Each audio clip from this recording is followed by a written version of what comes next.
Here's three things you need to avoid if you want to stay out of the friend zone with the girl you like.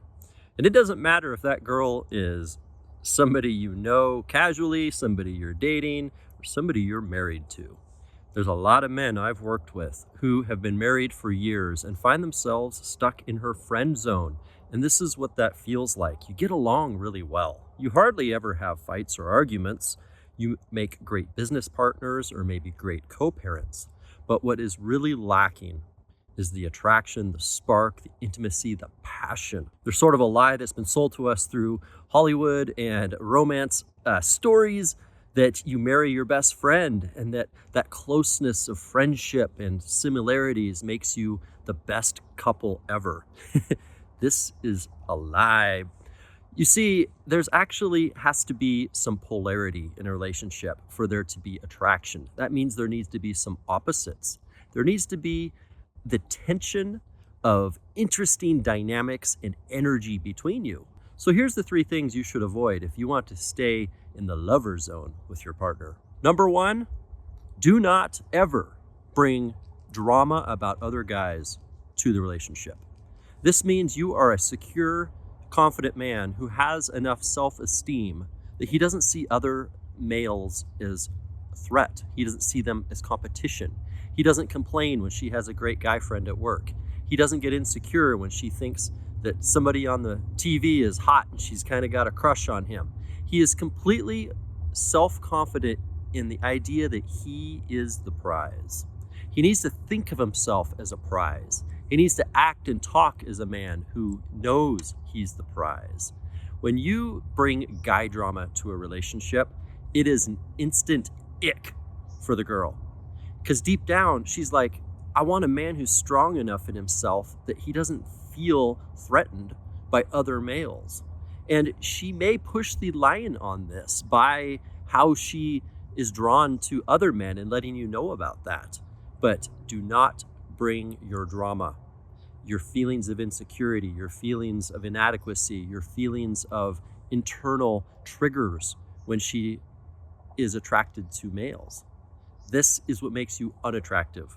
Trust me, I know many ladies that have dropped a man and put him in the friend zone intentionally just because he was insecure about her relationship with other men.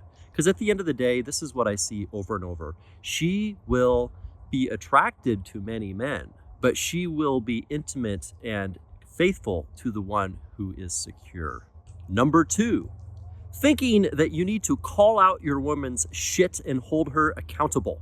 I know how good it feels. It's in the chest space that we feel like this is correct and right. When we tell a woman when she's being irrational, when we call out her illogical approach, when we pinpoint the problem and help her see why she's just being too emotional about something, trying to call out a woman on her shit only makes you seem like a control freak because it communicates that we are incapable of sitting in the discomfort of her emotions. A man who is secure in himself and confident can sit in the face of a storm and not be rattled by it. He doesn't take it personally and react to it. And so instead of trying to criticize what you don't like in her, you are quick to praise what you do love about her. That is like catnip to women.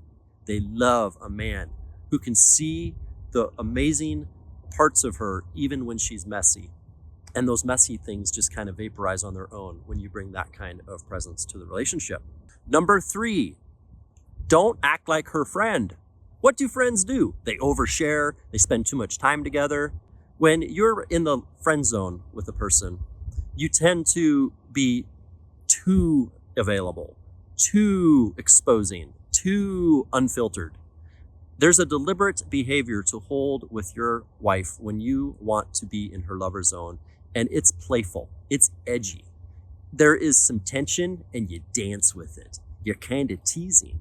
And yeah, it ruffles her feathers and sometimes she ruffles yours, but that energy is led into physical connection where it's released through sexual play.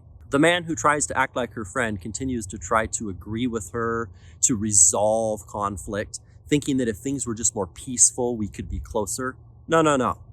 A lover dances with the chaos. He is unshook by it. He sees it as something to play with and to have fun with. So if you're going to stop acting like her friend and no longer be the girlfriend with a beard, you do need to get some friends. You need to get the friend needs met elsewhere. I know it goes against the societal idea that your partner should be your best friend, but best friends don't have sex. We need to come to terms with this. And if you're getting your friend needs met outside the relationship, you can keep her as the one special person that you have a lover relationship with. Guys, if you'd like help with this, I work with men one-to-one to help them build the inner strength, confidence, and clarity to be the polarizing energy in the relationship. And I see this saving marriages all the time, bringing back the spark, bringing back the sex. Fill out my Get Grounded Now form and let's talk. Or go ahead and download my ebook below this video on how to restore passionate intimacy. Take care, guys.